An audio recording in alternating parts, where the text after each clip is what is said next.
এইটার জন্য মানুষ ক্ষুব্ধ হয়ে যাচ্ছে। বিএনপি বুঝতেছে না, মানুষ কিন্তু এখন এতটাই ক্ষুব্ধ হয়ে যাচ্ছে, যে কোনো মুহূর্তে, যে কোনো মুহূর্তে জনগণ বিক্ষোভে ফেটে উঠবে। এখানে জামাত এনসিপি কিছুই লাগবে না। আর জামাত এনসিপি যেটা মনে করছে যে বিএনপি কে পতন ঘটাবে, হয়তো ঘটাতে পারবে, কিন্তু তারপর কি হবে? যে বন্যার মতো লোক রাস্তায় নেমে আসবে, ওরা তো জামাত না, ওরা তো এনসিপি না, ওরা তো মানুষ, সাধারণ মানুষ আমার আপনার মতো। এবং আওয়ামী লীগেরও কোটি কোটি লোক রাস্তায় নেমে আসবে। তো সব মিলিয়ে একটা বিস্ফোরণ, একটা ভূমিকম্প অপেক্ষমান যে কোনো মুহূর্তে হবে। আমন্ত্রণ জানাচ্ছি প্রিয় দর্শক, মানচিত্র নিয়মিত আয়োজন কথোপকথনে। আজকে আমাদের সঙ্গে আলোচনায় যুক্ত রয়েছেন অতিথি হিসেবে ব্রিজের সম্পাদক সিনিয়র সাংবাদিক সালাউদ্দিন সোহেব চৌধুরী। সাংবাদিক সালাউদ্দিন সোহেব চৌধুরী, আপনাকে স্বাগত জানাচ্ছি আমাদের অনুষ্ঠানে, এবং এর সঙ্গে আমরা গুরুত্বপূর্ণ বেশ কয়েকটি বিষয় একটু আলোচনা করব, আপনার মতামত জানতে চাইবো।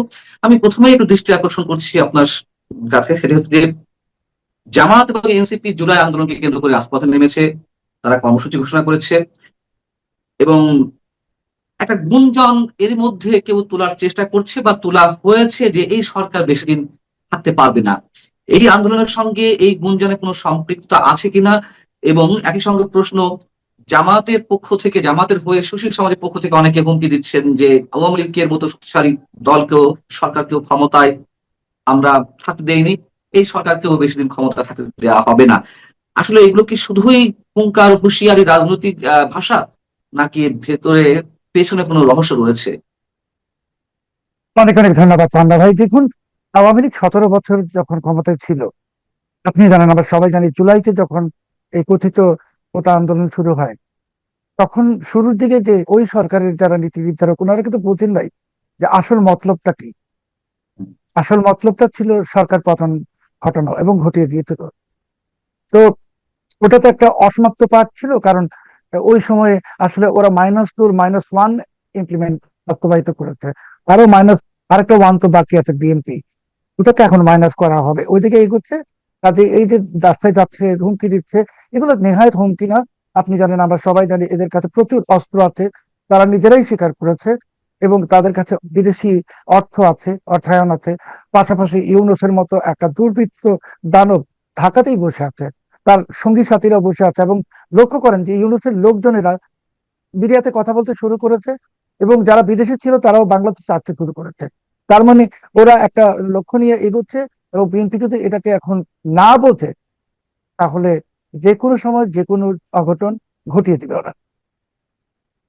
আহ, কেন এর আগে সরকারগুলো তো মোটামুটি 5 বছর করে মেয়াদ পূর্ণ করেছে, এখন জামাত এনসিপি যে হুঙ্কার ছাড়ছে, তাতে করে এত বেশি আতঙ্কিত হওয়ার কি কারণ রয়েছে যে তারা এই সরকারকেও ফেলে দিতে পারে? এখন আপনি বলছেন বিএনপি ডক্টর এবং ইউনূস রয়েছে, ডক্টর ইউনূসের সাঙ্গপাঙ্গরা রয়েছে, মানে এর সাথে আরো বৃহৎ শক্তি রয়েছে কিনা, বা তাদের এত আত্মবিশ্বাস কেন, কেন তারা এই ভাষায় কথা বলছে? কারণ তারা জানে যে বাংলাদেশে যে আলটিমেট প্ল্যান, মূল পরিকল্পনা, মার্কিন ডিপ স্টেটের এখানে সামরিক ঘাঁটি করবে। যে সামরিক ঘাঁটিটা কিন্তু ওরা পাকিস্তানেও করতে পারে নাই। কাজে সামরিক ঘাঁটি করার জন্য এই সরকারকে পতন ঘটাতে হবে, এবং ঘটায় দিবে। আর ওরা, জামাত বলেন, এনসিপি বলেন, ইউরোজ বলেন, তারা যে কোনো শর্তে, কারণ তারা তো আসলে বাংলাদেশের অস্তিত্ব বিশ্বাস করে না, কাজে তারা যে কোনো শর্তে সবকিছু করতেই রাজি আছে। দ্বিতীয় যে বিষয়টা সবচেয়ে এখানে ইম্পর্টেন্ট, সেটা হলো যে, দেখুন, একটু ইতিহাসের দিকে যে তাকান, তো আওয়ামী লীগ বিহীন যে নির্বাচন হয়েছিল 96 সালে, সেই নির্বাচনের সাহিত্য কিন্তু খুব অল্প সময় ছিল। এবারও আওয়ামী লীগ শুধু না, একদম সেকুলার, ধর্মনিরপেক্ষ এবং বাম রাজনৈতিক দল কেউই নির্বাচনে ছিল না। কাজে এখানে বিএনপি আর জামাত, এরা মিলে একটা সরকার। এটা আমাকে, আমার বারবার মনে হয় যে ঠিক 96 সালে যেমন ফ্রিডম পার্টি ছিল এ সংসদে, আপনারা মনে আছে, খুব অল্প দিন টিকে ছিল। তো ওই দিকেই হাঁটছে, ওই দিকেই সবকিছু এগিয়ে যাচ্ছে। তো আমার মনে হয় না যে এটা বিএনপি এখনো অনুধাবন করতে পারছে। আপনি 96 সালের নির্বাচনের কথা বলছেন, নিশ্চয়ই 15ই ফেব্রুয়ারি নির্বাচনের কথা, 30শে জুনের নির্বাচন না, 15ই ফেব্রুয়ারি নির্বাচন। সেই সময় তো আওয়ামী লীগের অন্যরকম একটি গ্রহণযোগ্যতা ছিল, তুমুল জনপ্রিয়তা ছিল। এখনো নিশ্চয়ই আওয়ামী লীগ কর্মী সমর্থক অসংখ্য রয়েছে, কিন্তু সেই আওয়ামী লীগ আর এই আওয়ামী লীগের সঙ্গে আমরা কি কম্পারিজনটা টানতে পারি? এবং তখন তারা যে সুসংগঠিত অবস্থা ছিল, এখন তো নিশ্চয়ই সেই ধরনের সুসংগঠিত অবস্থায় তারা নেই। তাহলে কেন আপনি এটাকে মিলাচ্ছেন যে ওটাও আওয়ামী লীগবিহীন নির্বাচন হয়েছিল বিধায় তারা ক্ষমতা মাত্র 15 দিন ছিল। এখন ও যে সরকার গঠিত হয়েছে আওয়ামী লীগবিহীন নির্বাচনের মাধ্যমে, আহ এটি আমাদের আসলে খুব সহজভাবে মেলানোর সুযোগ আছে কিনা? 96 নির্বাচনে আওয়ামী লীগ কিন্তু তখন ক্ষমতাসীন দল হিসেবে পরীক্ষা দেয় নাই। কারণ 91 নির্বাচনে বিএনপি ক্ষমতায় আসছিল, হুম, হুম, কিন্তু আওয়ামী লীগ ক্ষমতাসীন দল হিসেবে 17 বছরে পরীক্ষা দিয়েছে। একটা ছোট্ট ঘটনা দেখুন, যে এই যে হামের টিকার অভাবে 200-র বেশি শিশু মারা গেছে। হুম, হুম, যখন কোভিড হলো, অনেক অনেক উন্নত দেশও কোভিডের টিকা কিন্তু পায় নাই, কিন্তু শেখ হাসিনা ঠিকই বাংলাদেশের জন্য কোভিডের টিকা জোগাড় করে ফেলছিলেন। এবং আজকে যারা কথিত সুশীল, যাদেরকে আপনারা বলেন বা আমরাও বলি, এবং এমনকি কিছু সাংবাদিক, ডেভিড বার্গম্যান ফর এক্সাম্পল, নাম নিয়েই বললাম, ওরা কিন্তু বলেছিল যে বাংলাদেশে 20 লাখ লোক মারা যাবে, 30 লাখ লোক মারা যাবে, বলেছিল না 1 কোটি লোক মারা যাবে। কিন্তু আসলে কি মরেছিল? মরে নাই। ইন্ডিয়াতে লাখ লাখ লোক মারা গেছে, আমেরিকাতে বিপুল সংখ্যক কোটি লোক মারা গেছে, পাকিস্তানে মারা গেছে, বাংলাদেশে মরে নাই কেন? শেখ হাসিনা টিকা জোগাড় করে ফেলতেন। এই যে পরীক্ষায় উনি উত্তীর্ণ 100-র মধ্যে 100, আর এখন কি হলো? আমের টিকা তো নাই। আমি টিকার অভাবে 200-র বেশি শিশু মারা গেল। আমি তো নিশ্চিত যে শেখ হাসিনা এখন ক্ষমতা থাকলে উনি শুধু হাসপাতালে ছুটি দিতেন না, যে বাবা মারা তাদের সন্তান হারিয়েছেন তাদেরকে উনি ওনার গণভবনে হোক, অফিসে হোক, ডেকে সমবেদনা প্রকাশ করতেন। একটা মানবিকতা ওনার মধ্যে যে ছিল, বা এটা তো সত্যি। কাজেই এই জিনিসটা তো নাই, পাচ্ছি না তো আমরা। কাজেই এই যে সরকার এখন পরীক্ষা দিতে আসছে বিএনপি তৃতীয়বারের মতো, আগের দ্বিতীয় দুইবারে কিন্তু শেখ হাসিনার যেমন দেখানোর মতো অনেক কিছু আছে। আপনি বলবেন ফ্যাসিস্ট, তো যদি ফ্যাসিস্ট বলেন শেখ হাসিনাকে, মানলাম ফ্যাসিস্ট, তাহলে সিঙ্গাপুরের যে উন্নতির পিছনে ফ্যাসিস্ট লি কুয়ান, দক্ষিণ কোরিয়ার উন্নতির পিছনে ফ্যাসিস্ট জেনারেল পার্ক, ইন্দোনেশিয়ার উন্নতির পিছনে ফ্যাসিস্ট সুহার্তো। তাহলে ফ্যাসিস্ট বলতে মানে কি? কঠিন কঠোর শাসক।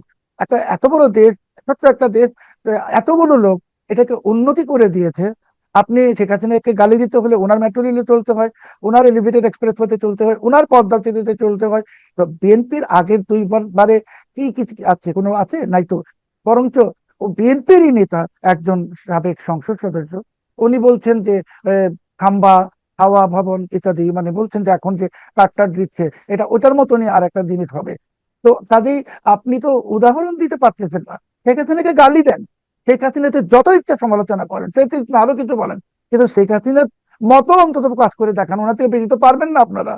তো এটা তো পারছেন না। কাজে মানুষ, আপনি যারা বললেন যে এত কি সহজ, এখন তো অনেক সহজ। কারণ শুধু আওয়ামী লীগের লোক না, ধরেন আমি তো ভোট দিয়েছি, আপনিও দিয়েছেন, ভোট তো আমরা তো বিএনপিকেই দিয়েছি, আমরা তো জামাতকে ভোট দিব না। তো ভোটার হিসেবে আমার যে একটা প্রত্যাশা ছিল যে বিএনপি কিছু করুক, ভালো কিছু করুক, একটা সুস্থ রাজনৈতিক ধারা আনুক, ইউনূসের মতো দুর্বৃত্তপনা না থাকুক, সেটাকে আমরা দেখতেছি 2 মাসে, দেখি নাই তো। বরঞ্চ ওই, আমি একটা যদি উদাহরণ এভাবে দিব যে 30-40 বছর আগে একবার ওই অভিনেতা দুজ্জল সাহেবের খাবারের বাড়িতে গেলাম, গিয়ে দেখুন 10 জন লোক ভিসিআর দেখতেছে, এই তামিল তেলেগু ইত্যাদি cinema, copy paste copy paste copy paste. তো তারেক রহমান সাহেবের এই যে আই হ্যাভ এ প্ল্যান, এটা মার্টিন লুথার কিং এর কপি। তারপরে জাস্টিন ট্রুডোর মতো রাস্তায় হাঁটেন, ইত্যাদি ইত্যাদি ইত্যাদি। ভালো, ঠিক আছে, করেন, কিন্তু কপি করতে হবে কেন? নিজের সক্রিয়তাটা দেখান। শেখ হাসিনার মতন থাকেন। শেখ হাসিনা তো কাউকে কপি করে নাই। শেখ হাসিনার মতো ছিল, জওহরলাল নেহরুর মতো ছিল, ইন্দিরা গান্ধীর মতো ছিল, ভুট্টোর মতো ছিল। সেরকম থাকেন, মাহাতির মোহাম্মদের মতো থাকেন, আপনাদের আদর্শ যেহেতু মাহাতির মোহাম্মদ, তার মতোই থাকেন। কিন্তু আপনার তো কপি পেস্ট রাজনীতি করতে পারেন, কপি পেস্ট রাজনীতি করেন। কিন্তু আমাদের তো ভাই বাস্তবতাটা কি? পাম্পে তেল নাই, কালকে শুনলাম বাজারে ভোজ্য তেলও পাওয়া যাচ্ছে না, হুম, তাই না? তো আমরা যারা মধ্যবিত্ত, আমাদের তো ভাই কোনো অবৈধ অর্থ নাই, দুর্নীতি টাকাও নাই। আমাদের তো একটা জিনিস দাম বাড়লেই কষ্ট হয়, তারপরে এটা নাই সেটা নাই, আমে শিশু মারা যাচ্ছে। আমরা কিন্তু বাঙালি ভীষণ আবেগপ্রবণ একটা জাতি। 200-র বেশি শিশু মরে গেল, কোনো কিছু নাই, একটা তদন্ত কমিশন নাই, এটা নিয়ে কোনো কেউ কথা বলছেন না কেন? তার মানে কি ইউনুস, নূরজাহান, ওরা মেরেছে, মারুক না, সমস্যা কোথায়? ওরা তো দায় মুক্তি পেয়ে গেছে, দেখেন না, ঠিক। শত শত লোক মেরে দিল, পুলিশ সহ দায় মুক্তি। তো কয়েক 200 ছেলে শিশু মরেছে, 2000 বলে সমস্যা কি? ওইটা তো সাধারণ মানুষ মরেছে, মরুক, ইউনুস নূরজাহান করেছে, ওটা দায় মুক্তি। এইটার জন্য মানুষ ক্ষুব্ধ হয়ে যাচ্ছে, বিএনপি বুঝতেছে না। মানুষ কিন্তু এখন এতটাই ক্ষুব্ধ হয়ে যাচ্ছে, যে কোনো মুহূর্তে, জনগণ বিক্ষোভে ফেটে উঠবে। এখানে জামাত এনসিপি কিছুই লাগবে না। আর জামাত এনসিপি যেটা মনে করছে যে বিএনপিকে পতন ঘটাবে, হয়তো ঘটাতে পারবে, কিন্তু তারপর কি হবে? যে বন্যার মতো লোক রাস্তায় নেমে আসবে, ওরা তো জামাত না, ওরা তো এনসিপি না, ওরা তো মানুষ, সাধারণ মানুষ আমার আপনার মতো। এবং আওয়ামী লীগেরও কোটি কোটি লোক রাস্তায় নেমে আসবে। তো ওই বন্যার জলে, মানুষের বন্যায় জামাত এনসিপি বঙ্গোপসাগরে যাবে না প্রশান্ত মহাসাগরে যাবে আমি জানি না, কিন্তু বিএনপি বিপদ আছে। তাহলে সেই মানে বিস্ফোরণ যদি ঘটে তাদের লাভটা কার হবে? এবং আমি এর সঙ্গে আরেকটি প্রশ্ন করতে চাই, সেটি হচ্ছে যে জামাত এনসিপি আন্দোলনের ঘোষণা দিয়েছে। আহ এবার যদি মানুষ নামে তাহলে কাদের কথায় নামবে? নিজেরাই স্বতঃস্ফূর্তভাবে নামবে, নাকি 24শে 5 আগস্টের আগে কোটা বিরোধী আন্দোলনের আড়ালে তারা যেভাবে মানুষের সেন্টিমেন্টকে ইউজ করেছিল, মুক্তিযুদ্ধের চেতনার কথা বলে, মুক্তিযুদ্ধের স্লোগান ইউজ করে, মানুষ তো প্রতারিত হয়েছে। তো মানুষ কি বারবার প্রতারিত হওয়ার জন্য রাজপথে নামবে? মানুষ কিন্তু বুঝতেছে তারা প্রতারিত, আপনি যেটা বললেন। তারপরে স্নাইপার রাইফেলের গল্প তো আমরা এখন শুনে ফেলছি, যে স্নাইপার রাইফেল তো এটা এটা অ্যারেঞ্জ করে মারা হচ্ছে মানুষকে। তো যেমন ভূমিকম্প যদি শুরু হয়, কাউকে বলতে হয় না ঘর থেকে নেমে আসো, মানুষ দৌড়ায় নেমে যায়। এইবার মানুষ নিজের তাগিদে নামবে। আপনার আমার মতো মধ্যবিত্ত, যাদের তেল কিনতে কষ্ট হচ্ছে, জিনিসের দাম বাড়লে আমাদের আমাদের তো আয় ভাই সীমিত। আপনি তো মধ্যবিত্ত, নিম্ন মধ্যবিত্ত, শ্রমজীবী, এরাই তো বৃহত্তর জনগোষ্ঠী। কোটিপতি কয়জন? কয়জন কোটিপতি আছে গণলে ধরেন 50 লাখ কোটিপতি আছে, কিন্তু 17.5 কোটি লোক তো আমাদের মতন মানুষ। কাজে বিস্ফোরণটা মানুষের মধ্যেই হবে। এমনকি দেখবেন জামাতের লোক জামাতকে পিটাবে, এনসিপির লোক এনসিপি কে পিটাবে, কারণ ওরাও তো ভুক্তভোগী হয়ে যাচ্ছে। এনসিপির যে এই যে 18 মাসে কয়েকজন মাত্র গাড়ি ঘোড়ার মালিক হয়ে গেল, রাস্তা থেকে উঠে এসে, তাই না? বাকিরা কি কিছু পায় নাই? বা জামাতে ইসলামীর যারা লক্ষ লক্ষ লোক, ওরা কি কিছু পায় নাই? তো ওরা তো রাস্তায় আছে এখনো। তারপরে আরেকটা পার্টির নাম তো বলছি না আমরা, জাতীয় পার্টি, ওদেরও তো একটা সমর্থক গোষ্ঠী আছে। তো সব মিলিয়ে একটা বিস্ফোরণ, একটা ভূমিকম্প অপেক্ষমা যে কোনো মুহূর্তে হবে। মানুষ নেমে আসবে রাস্তায়। আমার প্রশ্ন হচ্ছে যে 2 মাসে কি এমন ঘটলো, এক জ্বালানি সংকট ছাড়া কি এমন ঘটলো যে মানুষ ক্ষুব্ধ হয়ে আছে, মানুষ ফুঁসে উঠবে, বিস্ফোরণ ঘটাবে? 2 মাসে ওই যে মানুষের প্রথম কি ছিল, যে 18 মাসে মানুষ ক্ষুব্ধ ছিল তার উপর, Right. ইউনূসের উপর, তার ব্যর্থতার জন্য। হুম। আমরা সবাই ইউনূসের উপর ক্ষুব্ধ ছিলাম। তো এই জন্য আমরা বিএনপি কে ভোট দিয়েছি, যে ওরা যেন এসে একটা নতুন কিছু করে। তো বিএনপির সময় তো মাজারে হামলা হচ্ছে, বিএনপির সময় পীরের উপর হামলা হচ্ছে, ঠিক মানে যেন ইউনূসের সেই অবৈধ সরকারের, অবৈধ প্রশাসনের ধারাবাহিকতা। তো মানুষ তো সেই প্রত্যাশা তাদের, মানে মানুষ তো এখন আবার নতুন করে প্রতারিত। প্রতারিত 2 মাসেই মানুষ বুঝে গেছে। আর বাংলাদেশের মানুষ এখন এত সচেতন হয়ে গেছে, ওই 2024-এ একবার ধোকা খাওয়ার পর ওরা এখন আর কাউকে অনেকদিন সময় দিবে না। ইউরোপের সময় তো দেয় নাই, 18 মাসেই তো আপনি জানেন যে রাস্তায় সেনাবাহিনী ছিল বা ইউরোপের গুন্ডা বাহিনী ছিল। তারপরে তো মানুষ যেভাবে ফুসে ছিল, যদি ফেব্রুয়ারিতে নির্বাচন ইউনুস না দিত, তারপরে তো মানুষ রাস্তায় নেমে আসতো। কাজে বিএনপি কে এখন আর মানুষ 6 মাস সময় দিবে না, 1 বছর সময় দিবে না। সর্বোচ্চ বিএনপি কে 3 মাস সময় দিবে, 2 মাস চলে গেছে, আগামী 1 মাস বিএনপি কে এই কপি পেস্ট করার মানে যে লোক দেখানো যে জিনিসপত্র, এগুলো বাদ দিয়ে, কৃত্রিমতা বাদ দিয়ে বেসিক জিনিস করতে হবে। দ্বিতীয় কথা হলো, ইউনুসের করা চুক্তি আমেরিকার সাথে, যে গোলামী চুক্তি, চুক্তি বাতিল করতে হবে। ইউনুসের বিরুদ্ধে তদন্ত করতে হবে। ইউনুসের যে উপদেষ্টা যারা চুরি করেছে, ডাকাতি করেছে, এদের বিরুদ্ধে আইনি ব্যবস্থা নিতে হবে। মানুষকে বোঝাতে হবে যে এটা ইউনুস সরকার নয়, এটা বাংলাদেশের মানুষের, আমাদের সরকার, আমরা ভোট দিয়ে করেছি। সেই আস্থাটার জায়গা নিতে হবে। এখন মানুষ বুঝে গেছে, আমিও বুঝতেছি যে এইটা ইউনুসের একটা কন্টিনিউয়েশন, আর কিছুই না। গোলামি চুক্তির কথা বলছেন যুক্তরাষ্ট্রের সঙ্গে, আমি সেই বিষয়টি আহ আপনার সামনে কাজ আগে আপনি প্রসঙ্গ করেছেন। ডক্টর ইউনূস সরকার তো 1.5 বছর ধরে অনবরত সেই একই ভাঙা রেকর্ড বাজিয়েছে যে ভারতের সঙ্গে আহ বাংলাদেশ দাসখত করেছে, আওয়ামী লীগ সরকার গোলামি চুক্তি করেছে, দেশকে বিক্রি করে দিয়েছে। কিন্তু সেই দেশ বিক্রি করার মতো কোনো চুক্তি তারা দেখাতে পারলো না, তারা তো ক্ষমতায় ছিল, কোনো চুক্তি তারা বাতিলও করেনি, উল্লেখযোগ্য কোনো চুক্তি।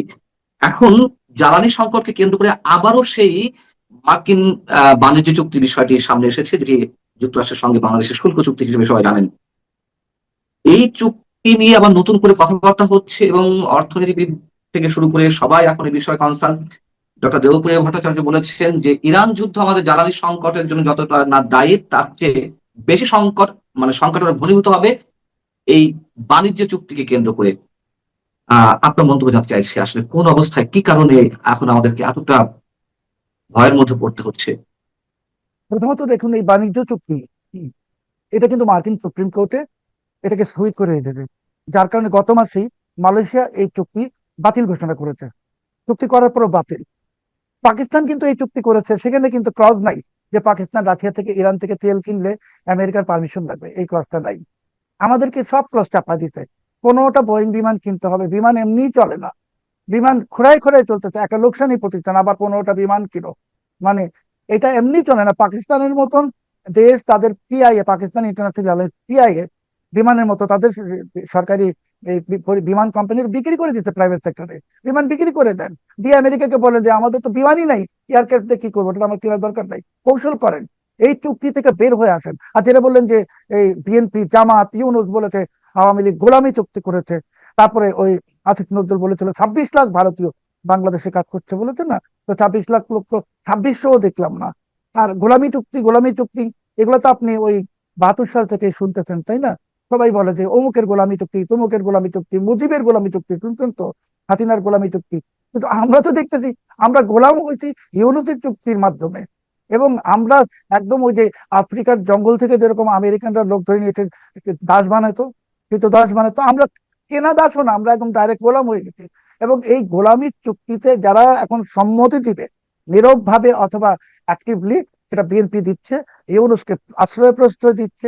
যেই লোক দেশ বিক্রি করে দিল, যেই লোক জাতিকে বিক্রি করে দিল, যে জাতির সাথে এত বড় প্রতারণা করলো, সে এখনো ভিভিআইপি। 2 মাস ইউনূস সরকার আপনাকে যে অ্যারেস্ট করেছিল, ইউনূস সরকার অবৈধভাবে সাংবাদিক হিসেবে, যখন পৃথিবীব্যাপী ঝড় উঠলো, আন্তর্জাতিক গণমাধ্যমে আপনাকে নিয়ে নিউজের পর নিউজ, সেই জন্য তো আপনাকে ছাড়তে বাধ্য হলো। কিন্তু বিএনপি 2 মাসে আপনার মামলাটাকে প্রত্যাহার করেছে ভাই? করে তো নাই। আপনার তো এখনো কোর্টে গিয়ে হাজিরা দিতে হয়। তাহলে আপনি কি করে বুঝবেন যে এটা ইউনূসের কন্টিনিউয়েশন না? ইউনূসের করা মামলায় আপনি ভুগছেন। 2 মাস তো হয়ে গেছে, একটা মামলা প্রত্যাহার করতে গিয়ে 2 মাস লাগে? মাত্র 5 মিনিট লাগে। করছে না তো। ইউনূসের সবকিছু আগের মতনই আছে, শুধু খরচটা চেঞ্জ হয়ে গেছে। তো কাজেই এইখানে মার্কিন চুক্তি বলেন, গোলামি চুক্তি বলেন, সবকিছু বলেন, আমাদের সামনে একটা মানে একদম ঘুটঘুটে অন্ধকার পুরা জাতির সামনে। এবং এই ঘুটঘুটে অন্ধকার পরিস্থিতি থেকে কি হবে, শুধু আপনাকে আমি একটা জিনিস বিনয়ের সাথে মনে করাই, যে সেনাবাহিনী কিন্তু এখনো রাস্তায় আছে। সেনাবাহিনী কিন্তু ব্যারাকে ফেরত যায়নি। কেন যায়নি সেটা আমি জানি না, কিন্তু তাদের হয়তো মনে হতে যে এখনো ফেরত যাওয়ার মতো পরিস্থিতি সৃষ্টি হয় নাই।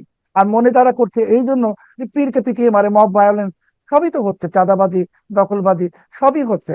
কাজেই সব মিলিয়ে বান্না ভাই, আমরা একটা মানে ওই আপনার ওই ইংরেজিতে একটা শব্দ আছে, এটা বলে যে nation is sitting on ticking time bomb. পুরো জাতিটা একটা টাইম বমের উপরে বসে আছে, কখন বিস্ফোরণ হবে আমরা জানি না। আর আমাদের ভাগ্যটাই তো খারাপ যে আমরা যাকে আস্থায় নিলাম, বিশ্বাসে নিলাম, এই বিএনপি কে ভোট দিলাম, সে বিএনপি কথা দিয়ে কথা রাখছে না এখন পর্যন্ত।